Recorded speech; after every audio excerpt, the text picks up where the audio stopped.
10 luglio, assemblea annuale di ANCE Padova, l'occasione importante per parlare di edilizia e burocrazia. Cambiare si deve, questo il monito che fanno gli imprenditori del settore edile. Una crisi che continua a durare negli anni, non si vedono prospettive. Ma che cosa fa il governo per rilanciare il settore? Ben poca cosa, perché la burocrazia, che è la piaga principale, continua ad essere un qualcosa di estremamente complesso e soprattutto pesante per gli operatori edili. Tra l'altro ci sono molte altre problematiche che vanno ad emergere, che non trovano soluzione. Dobbiamo contestualizzare comunque tutto in un'Europa che funziona e si muove a marce diverse. Vediamo insieme quali sono gli input che vengono dal settore dell'ANCE di Padova. Un tema provocatorio quello che avete scelto per l'assemblea annuale quest'anno, però effettivamente la burocrazia vi sta lacerando. Quali sono le emergenze che riscontrate e fin dove voi potete agire? Purtroppo noi personalmente agire non possiamo su niente, è l'amministrazione pubblica e la normativa che può cambiare. Il nostro è un grido disperato, proprio disperato, per cercare di far capire in che situazione siamo arrivati con il settore delle costruzioni.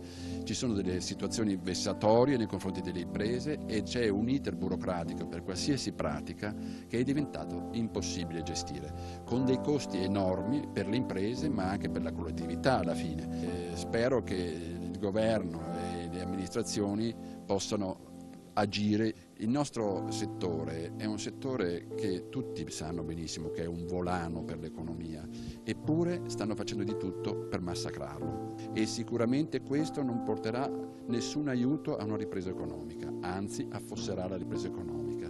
Se voi pensate che a livello nazionale il nostro settore dal 2007 ad oggi ha perso 800.000 addetti, sono numeri che penso che pochi si possono capacitare. L'estrema burocrazia che in Italia diventa sempre più complessa, arricchendosi di leggi anche di carattere fiscale che gravano sugli imprenditori del settore edile. Lei che ha un'ottica europea, che cosa ne dice?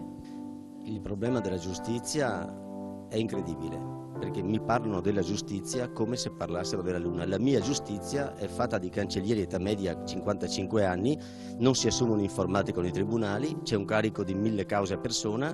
Anziché parlare a vanvera e scrivere regole su regole, basterebbe qualche volta metterci un impiegato in più o un cancelliere in più, risolveremo almeno il 10-20% dei problemi, per cominciare. Il mercato non è più pronto, bisogna inventarselo. Per inventarselo bisogna analizzare i bisogni della gente e dire io provo a dare risposta ai bisogni veri. Quindi un'iniezione di fantasia, di buon umore, di speranza, secondo me fa parte della ricetta indispensabile. I cubi non hanno più valore se l'intelligenza non dà valore ad essi. Mi sono fatto portavoce in questa sede oggi, in questa assemblea, accogliendo l'occasione offerta dal nostro Presidente, Ometto, di raccontare, di portare un caso che ha avuto la mia impresa, peraltro in associazione con altre che sono pure presenti oggi, che sono pure presenti nella nostra stessa associazione, di un lavoro, per carità, di una certa complessità, che però è partito con un bando di gara nel 2003 e ad oggi sono state fatte solo tantissime carte, tantissimi progetti, tantissimi costi sono stati sostenuti, ma esclusivamente per fare carte sostanzialmente alla fine, e i lavori ancora non sono partiti.